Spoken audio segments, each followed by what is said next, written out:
आसाम आयेन आफादाव आङो कसारि रायजोनिबो जि मोनसे जोंहा जारिमिन दं बे हिसाबै डिमापुरनि जि माने जोंनि गोसोखां नेरसोन बे आरो मा कामाख्या एबा बिमा कामाख्यानि मन्दिरनि जिथु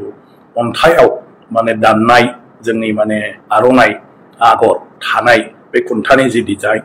बेखौ दा आसाम आयेन आफादनि दरखं मोखाङाव फसंनायनि थाखाय जोङो राहा लादों आरो जोंनि एमएलएफ्राबो बर' रावजों हयथ' लिराखैमोन बेबायदि मोनसे हालोदजों फैबाय थादोंमोन गोजोनथाव बाथ्राया बेनो जे दिनैसिम भारतनिफ्राय कमनवेल्थ पार्लियामेन्टारि एस'सिएशनाव माने रावबो सुबुंखौनो खेबनैनि थाखाय माने नमिनेट खालामा नाथाय आंखौ थामथि खेबनि थाखायबो नमिनेट माने खालामदों आरोखि दा आङो थामथि खेब दा जागासिनो दं दा देग्लाय बोसोरसे आरो फैगौ आरो बोसोरनि थाखायबो आरो बे हिसाबै दा अस्ट्रेलियायाव बिनि जथुमा जानो थांगासिनो दङ जेब्ला आसाम आयेन आफादनि बुंथिगिरि हिसाबै मासि लानांगौ जाबाय अब्ला आं गिबियावनो बेखौ सानदोंमोन जे माब्रैहाय आसाम आयेन आफादखौ माने साबसिननिफ्राय हामसिन माने महर होनो आरो बेनिफ्राय आयेन आफादनि जि मोनसे मा होनो नेमखान्थिफोर जायजों आयेन आफादखौ माने सामलायनाय जायो बेखौ माब्रैहाय मोजांनिफ्राय मोजांसिन खालामनो हायो आरो माबाफोर गोरोन्थि दङब्ला बोरै सोदांनो हायो मानो होननानै बुङोब्ला आयेन आफादानो गासिबो जौगाथायनि गुदि बिनि सायावनो मोनसे हादोर आरो नोगोरारिनि इयुना सोनारनानै थायो खारन जोंनि गासै बाथ्राफोरखौनो सरकारा आयेन आफादाव लाबोनानै बेवहाय थांखि लानानैसो बेफोर खामानिखौ मावफुंनाय जायो ओंखायनो आयेन आफादाव मोनसे आबहावा सोरजिनाया जोबोर गोनांथि बे हिसाबै आसाम आयेन आफादनि थासारिखौ मोजां खालामनो माखासे माने हाबाफारि लानाय जादों आरो जायफ्रा खुब गोनांथार बे हिसाबै आसाम आयेन आफादाव गिबियावनो आङो थांखि लादोंमोन जे बेवहाय मोनसे हेल्थ केयारनि प्रयजन दं बेवहाय गासै एमएलए आरो मन्थ्रिफ्रानो आरो बिसोरनि माने मा होनो सोद्रोमाजों लोगोसे बिसोरनि माखासे स्टाफफोर बेवहाय थायो गासै सेक्रेटारियेट आरो आसाम बिधान सभानि अफिसार मावथि गासिबो बेवहायनो माने खामानि मावजोबो बहुद गोबांथार हाजार हाजार माने सुबुं दङ जायफ्रा सिकित्सानि बेलायाव बायह्रायाव माने गुबुनफोरखौ डिस्टार्ब होनाय बायदि जायो आरो बेखायनो बेवहायनो बेखौ खालामनो हायोबा मोजां होननानै मोनसे माने हेल्थ केयार सेन्टार माने सेबा केन्द्र बे हिसाबै मेडिकेल गायसननो सानो आरो आङो 3-4 दाननि गेजेरावनो बे मेडिकेलखौ गायसनग्रोदों आरोखि आसाम आयेन आफादनि सेबा केन्द्रखौ जेराव दा आल्ट्रासाउन्ड खालामनो हायो आरो गासै ब्लाडनि माखासे जिथु कमन माने जेंनाफोर बेखौ बेवहायनो टेस्ट खालामनो हायो आरो बाखि स्पेसियलिस्टफोर बेवहाय फैबाय थायो आरो माखासे निगाजि डक्टर नार्स कम्पाउन्डार बेवहाय दंजोबो दा गोरलैयैनो मानसिफ्रा बेवहाय आसाम बिधान सभानि आरो आसाम सेक्रेटारिनिल' नङा बायह्रानि मानसिफ्राबो इमारजेन्सियाव बेवहाय चेकआप खालामजाफैनो हायो नायजाफैनो हायो बिनि उनाव आङो आसाम बिधान सभानि न'खौ लुफुंनो नाजादोंमोन आरो गमामायैनो हानानै बेखौ बेखेवनानै होनाय जाबाय जोंहा आसाम आयेन आफादा एबा आसाम बिधान सभाया माने ब्रिटिशनि समनिफ्रायनो दङ आरो बिनि गासै जि प्रसिडिंफोर बेफोर गासिबो जोंनि बिधान सभानि लाइब्रेरियाव दङ नाथाय गोबां माने मा होनो बेफोरो गाज्रि जालांनो माने हमबायमोन आरो जोबोद गोनांथार बेखायनो बेखौ डिजिटेलाइज खालामनायनि आङो माने सानदोंमोन आरो बे हिसाबै राहा लानानै दा डिजिटेलाइज खालामनाय जाबाय आरो गासैखौबो प्रिजार्भ खालामनो थाखाय दा बेफोरखौ स्केन खालामनायनि गेजेरजोंब्लाबो डिजिटेलाइज खालामनाय जादों आरो बयबो मोनथिनांगौनि थाखाय अनलाइन बेखौ मोननायनि राहाखौ जों दा खालामबाय थादों बे हिसाबै आसाम बिधान सभाखौ दा डिजिटेलाइज खालामनाय जाबाय आरो बे आसाम बिधान सभानि लाइब्रेरिया खालि एमएलए फोरजोंल' बाहायजानायमोन दा नाथाय आं बेखौ गासै मानसिफोरनि थाखायनो फ्रि खालामना होनाय जाबाय फरायसाफ्राबो बेवहाय फैनानै फरायनो हायो जायखिजाया सुबुङानो आसाम बिधान सभानि लाइब्रेरिखौ बाहायनो हायो आरो फरायसाफोरनि थाखाय इन्टार्नशिप माने लानायनिबो राहा खालामनाय जाबाय जेराव आयेननि फरायसाफोर बा बेबायदिनो पलिटिकेल साइन्सनि फरायसाफोर बेनि अनगायैबो गोसो थानाय गोबां फरायसाफ्रानो बेवहाय दा इन्टार्नशिप माने लाफैयो माने आसाम बिधान सभानि बा आसाम आयेन आफादनि बे लाइब्रेरियाव आसाम आयेन आफादखौ आं दा बयनिबो थाखाय खुला खालामना होनाय जाबाय जायखिजाया समावनो आसाम आयेन आफादखौ फैनानै बेरायफैनो हायो एमएलए थाग्रा न'खौ नायनो हायो लांगोनाखौ नायनो हायो स्पिकार थाग्रा न'खौ नायनो हायो आरो बिनिफ्राय आसाम आयेन आफाद जग्रा जथुमसालिखौ नायनो हायो डिजिटेल लाइब्रेरिखौबो नायनो हायो थ' गासिबखौबो माने जायखिजाया सुबुंफ्रानो फैनानै बेखौ नायनो हायो फरायसाफोरनि थाखाय जों गोबां मोनसे राहा लादों बेवहाय दा जायखिजाया कलेज एबा स्कुलनि फरायसाफ्रा फैयोबा बिसोरखौ टटेलि जों गाइड खालामनानै गासिबखौबो दिन्थियो आरो इन्टारेक्सन प्रग्राम जोंनि अफिसारफ्रा खालामो आरो जुदि मालाबा बेवहाय बुंथिगिरि बा लेङाइ बुंथिगिरि दङब्ला बेजोंबो मोगा-मोगि खालामनानै इन्टारेक्सन खालामनाय जायो जाहाथे आयेन आफादनि सोमोन्दै बिसोरो मोनथिनो हायो बेनि बादैबो आसाम आयेन आफादनि गासै बाथ्राफोरखौ जाहाथे बयबो गोरलैयै मोननो हायो बिनि थाखाय जोङो आसाम लेजिस्लेटिभ लाइभ मुंनि मोनसे मेडिया नेट माने माबाखौ बानायनाय जादों चेनेलखौ बानायनाय जादों टिभि चेनेल आरो जि जिनिसा पर्टेल आसाम बिधान सभाखौ बा आसाम आयेन आफादखौ बिनि जथुमनाय गासैखौबो जोङो लाइभ खालामो बेखौ आरो बेखौ जोंनि आसाम लेजिस्लेटिभ एसेम्बलि लाइभजों लिंक खालामबानो नुबाय थायो बेनि अनगायैबो जों दा गावहानो स्टुडिअ बानायनानै बेवहाय आसाम आयेन आफादाव जेफोर माने माखासे गोनांथार बिलफोर फैयो बा माखासे जेंनानि सायाव बा माखासे थांखिनि सायाव सावरायो बेफोरनि सायाव टक श' गोरों मानसिफोरजों बेवहाय टक श' खालामनानै बिनि गोनांथिया मानि थाखाय बे बिलखौ लाबोदों बेजों माबायदि मुलाम्फा जानो हागौ आरो मानसिफ्रा बे माने आयेननि सायाव माबायदि जेंनानि मोगा-मोगि जाबाय थादों आरो बेफोरो माबोरैहाय फोसाबनो हायो बिनि सायाव माने बिनि टक श' जेराव सरकारनिफ्राय मन्थ्रि बिथांमोनहा बिनि सोमोन्दै फोरमायगोन आरो बिनि सायाव MLA आरो गुबुन रोंगौथि गोनां सुबुङा गावबा गावनि अपिनियनफोरखौ होगोन आरो बिनि उनाव बेफोर बाथ्राखौ लानानै जाहाथे आयेन आफादाव माने जथुमलायनायाव बयनिबो बाथ्राफोरखौ नायजोबनानै साबसिननिफ्राय हामसिन आयेनखौ जाहाथे दानो हायो आरो माबाफोर गोरोन्थि दङबा बेखौ फोसाबनो हायो बे थांखिजों बे लेजिस्लेटिभ आयेननि बेबस्थाखौ खालामनाय जादों बेनि अनगायैबो आयेन आफाद सिङाव गोबां एसे सोलायनाय माखासे इनफ्रास्ट्राक्चार लाबोदों दा बेयाव मानसिफोर गासै समस्तिनि मानसिया फैयोब्ला गावसिनि MLA खौ लोगो मोनाबा थानो जिरायनो दिगदार जायो थाथ'नो दिगदार जायो अब्ला बेफ्राव ओरैनो माने टाइम पास खालामनो थाखाय लन खालामनाय जादों गुवार फोथार बेफोराव जिरायनायनिबो राहा दं बेनि बादैबो केन्टिननि राहा खालामनाय जादों MLA क्लाब जिम खालामनाय जादों बेफोराव साहा पानि बयबो लोंनो हायो नेलायनो हायो बेफोर राहाखौ खालामनाय जादों जोङो गल्फ कार्ट बेटारिनि गारि बेवहाय आङो बाहायहोदों आरो जायनि ड्राइभारफोरखौ खालि आइजोफोरल' खालामनाय जादों जाहाथे बिसोरो गारिजों थाबाय थायो हौवा मानसिफोरबा बांसिन बायरायाव माने आड्डा मारिनानै नांगौ मोना जायो ओंखायनो दा आइजोफ्राल' सालायो आरो दा एसेम्बलि सिङाव बे गारिया सोलियो बर'नि बेलायाव जि बाथ्रा बुंदों नंगौ आं बे आयेन आफादाव मासि लाखांनायनि उनाव जिहेतु बर' रावा आसामनि एस'सियेट अफिसियेल लेंगुवेज आसामनि मावख'आरि राव बे हिसाबै बेखौ आङो मावफुंनो थाखाय आखायाव लादों आरो आसाम आयेन आफादा जिरायनायनि समनिफ्रायनो आं जिरायजेननायनि समनिफ्रायनो बेखौ बोरै खालामनो हायो बिनि उनाव जोंनि लाइमोनफोरखौ लाबोनानै आं बेवहाय माने खामानि मावनो थिसननानै आं आरम्भ खालामदों जागायजेनदों बिनि उनाव दा आङो आसाम आयेन आफादाव फुल्लि बर' रावखौ बाहायबाय आरो आसाम बिधान सभायावबो दा सोरबाया बर'नि बुङोब्ला बेखौ एसामिसजों ट्रेन्सलेट खालामनो थाखाय इन्टारप्रेटर दं आरो एसामिसखौ बर'आव ट्रेन्सलेट खालामनो थाखाय इन्टारप्रेटर दं आरो कन्टिनिउवासलि आसाम बिधान सभाखौ दा माने जोङो बर' रावजों माने इन्टारप्रेटरा ट्रेन्सलेट खालामनानै होबाय थायो आरो बेखौ आसाम आयेन आफादाव जुदि जोंनि जि MLA फोर जिरायनानै थायो बिथांमोना गोसोब्ला बर' एबा असमिया रावजों बिथांमोना खोनासंनो हायो आरो बे राहाखौ खालामनाय जाबाय गासै प्रसिडिंआनो बर' रावजोंबो दा माने ओंखारजोब्बाय आसाम एसेम्बलिनि जोंहा रिपर्टार बेवहायनो जनानै थायो आरो आसाम बिधान सभायाव गासै सावरायनाय बाथ्राफोरखौ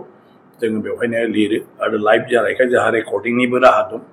ओंखायनो बर' रावा समान समानै बेवहाय दा बाहायजाबाय जुदि जों माबा मोनसे सार्कुलार होयो बर' रावजोंबो बियो ओंखारो आरो बिनि थाखाय बर' रावखौ बाहायनो जोङो पस्ट सेंसन खालामजोब्बाय आङो दा बेवहाय डेपुटि सेक्रेटारिसिम गासै जोंहा बर'नि पस्टआनो 14था दङ स्पेसिफिक भाबै आरो दा आसाम आयेन आफादाव जोंहा 42सा रेगुलार जोंहा माने मा होनो साख्रिआवला दंसै माने डेपुटि सेक्रेटारिनिफ्राय लानानै LDA UDA माने मा होनो डेपुटि सेक्रेटारि ओमफ्राय जइन्ट सेक्रेटारिबो जोंहा दंसै गतिके आं सानो आरो बर' रावखौ सालायलांनो थाखाय दा जोंहा साफिसियेन्ट स्टाफ आसाम आयेन आफादाव दङ नाथाय खालि मानव गेदेर MLA बिथांमोना इयुनावबो जायफ्रा फैयो बिसोर एसे मदद खालामनांगोन एसे खबर लानांगोन आरो बे रावखौ एसे बाहायनांगोन बिनि अनगाबो बर' रावखौ फोरोंनो लानाय जादों जों आसाम आयेन आफादनि अफिसारफोरखौ गिबियावनो जों फोरोंगासिनो दं मोननै बेस्ट अलरेडि फोरोंनाय जाबाय बिसोरनो जों सार्टिफिकेटबो होबाय डिप्ल'मानि आरो बिनि उनाव जोंनि मानव गेदेर गिबि मन्थ्रि बिथाङा आसाम सेक्रेटारियेटनि अफिसारफोरखौबो फोरोंनो थाखाय खावलायदों आरो हायोब्ला MLA फोरखौबो बर' राव फोरोंनो खावलायदों बेफोरखौ दा आसाम आयेन आफादा लासै लासै लालांनो हाबाय थागोन दा आथिखालाव जोङो अफिसारफोरखौ बर'नि फोरोंग्रोदों गतिके सोब बेलायावनो जेसे हायो बर' रावखौ बेवहाय बाहायनो नाजादों जेरै गेटआव गासैबो बर' रावजों लिरनाय मानाय आरो जारिमिनारि जे जोंनि कसारि रायजोनि सिनायथि दिनै आसामाव खालि आहमनि बा गुबुननिखौल' बांसिन माने जोङो जेरावबो मोनसे नेरसोन महरै माने दिन्थिबाय थानाय जायो गायसनबाय थानाय जायो आसाम आयेन आफादाव आङो कसारि रायजोनिबो जि मोनसे जोंहा जारिमिन दं बे हिसाबै डिमापुरनि जि माने जोंनि गोसोखां नेरसोन बे आरो मा कामाख्या एबा बिमा कामाख्यानि मन्दिरनि जिथु अन्थाइयाव माने दाननाय जोंनि माने आर'नाइ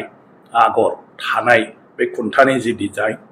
बेखौ दा आसाम आयेन आफादनि दरखं मोखाङाव फसंनायनि थाखाय जोङो राहा लादों आरो आं सानो नभेम्बर दाननिफ्राय बेखौ गायसननो हागोन दा बे अन्थाइखौ जोङो बानायबाय थादों आरो बेखौ एकदमबारे जोङो राजस्थानाव माने दायथ' होनानै दा बेखौ दानगासिनो दं दा जोब्बाय दा बेखौ फैनानै गायसनसिगोन आरो नभेम्बरनिफ्राय बेखौ अपेन खालामोब्ला आसाम आयेन आफादनि मोखाङाव जोंनि कसारि माने रायजो खुंनायनि माने जि मोनसे जोंनि इसादि एबा नेरसोन बेयो गसंनानै थासिगोन आरो आं सानो बेफोरो जों बयनिबो थाखाय मोनसे गोजोननायल' नङा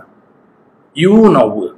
जोंनि जि मोनसे बे जायगायाव रायजो जाबोनाय रायजो खुंबोनायनि जि मोनसे फोरमान बे फोरमाना आसाम आयेन आफादनि दरखं मोखाङाव रोखा रोखायै माने नुजाथिनानै थाबाय थासिगोन गतिके आं गावखौनो गाव गोजोननाय मोनदों बिनि अनगाबो गोबां हाबाफारि दं बुंनानै फोजोबनो हाया माने गोबां मावनांगौबो दं जेसे हागौ गतिके नाजाबावदों आरो बे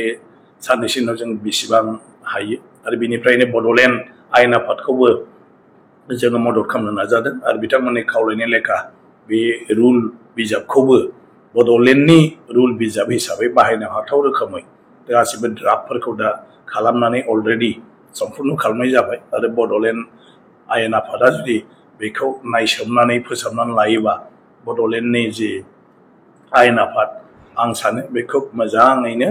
जोंनि आयेन खान्थिखौ दालांनो हागोन बाहायलांनो हागोन ओरैनो आगोलनिफ्रायनो बर' रावनि बेलायाव डिमान्ड दंबाय थायोमोन आरो आगोलाव सानै एमप्लय होदोंमोन बर' रावनि ट्रेन्सलेटर हिसाबै ओमफ्राय टाइपिस्टबो होदोंमोन अदेबानि बेखौ माने इमप्लिमेन्ट खालामनो हायाखैमोन बा जोंनि MLA-फ्राबो बर' रावजों हयथ' लिराखैमोन बेबायदि मोनसे हालोदजों फैबाय थादोंमोन नाथाय जेब्ला बर' रावा दुलाराय आसामावनो एस'सियेट अफिसियेल लेंगुवेज हिसाबै बा लोगो मावख'आरि राव हिसाबै गनायथि मोनबाय बिनि उनाव बे खामानिखौ जोङो मोजाङै मावफुंनो लाबाय आंनि समाव आं जेसे हागौ मावनांगौ होननानै लाबाय आरो दा आसाम आयेन आफादा बेखौ मोनसे आयेन खान्थि हिसाबैबो माने आयेनाव जोंनि रुलाव बेखौ जोङो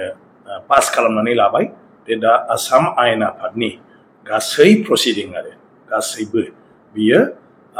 असमिया इंलिसजों लोगोसे बर' रावजोंबो जाबाय थागोन दा ओंखायनो बर' रावखौ जों बाहायो गासैबो दा आसाम आयेन आफादाव जिखुनु माबाफोर जुदि साइन बर्ड लिरोब्लाबो बेवहाय जों बर' रावखौ बाहायफायो गेटनिफ्राय लानानै आरोखि आरो बबेबा माबा मोनसे मावोब्लाबो बेखौ बर' रावजों बाहायफायो आरो दा बियो रुलाव थानाय हिसाबै बेखौ बाहायनांगौआ साफ्रोमबो अफिसारनिनो बिबान आरो गासैबो बेजों सोमोन्दो थानाय सुबुंनिनो बिबान आरोखि गतिके आं सानो दा बर' रावखौ बाहायलांनायाव बेवहाय जेनिफ्रायबो बाधा इयुनाव थाला आरो माबाफोर उसुबिदा फैयोब्ला बे आयेननि माने हेफाजाब लानो हागोन बे रुलनि हेफाजाब लानो हागोन आरो दा कमनवेल्थ पार्लियामेन्टारि एस'सिएशननि आङो माने इन्डियानिफ्राय रिप्रेजेन्ट माने रिप्रेजेंट खालामो इन्डियानिफ्राय आंखौ एग्जिकिउटिभ मेम्बार हिसाबै लाखिदों आरोखि आरो कमनवेल्थ पार्लियामेन्टारि एस'सिएशना जाहैबाय माने गोदो ब्रिटिशनि सिङाव थानाय गासै जि हादोरफोर दं बे हादोरफोरनि पार्लियामेन्टनि बेयो मोनसे एस'सिएशन आरो बेवहाय मा होनो फ्राय 56 हादोर दङ आरो बे पार्लियामेन्टारि एस'सिएशनाव जों भारतनिफ्राय 3 सोद्रोमा दङ आरो बे 3नि गेजेराव आंबो सासे आरो आंखौ 3थि खेबनि थाखाय दा सोद्रोमा होबावबाय आरो आं दा भारतखौ माने बेयाव माने दैदेनो माने प्रतिनिधित्व खालामो आरोखि आरो आंनि थाखाय आंनि गोजोनथाव बाथ्राया बेनो जे दिनैसिम भारतनिफ्राय कमनवेल्थ पार्लियामेन्टारि एस'सिएशनाव माने रावबो सुबुंखौनो खेबनैनि थाखाय माने नमिनेट खालामा नाथाय आंखौ 3थि खेबनि थाखायबो नमिनेट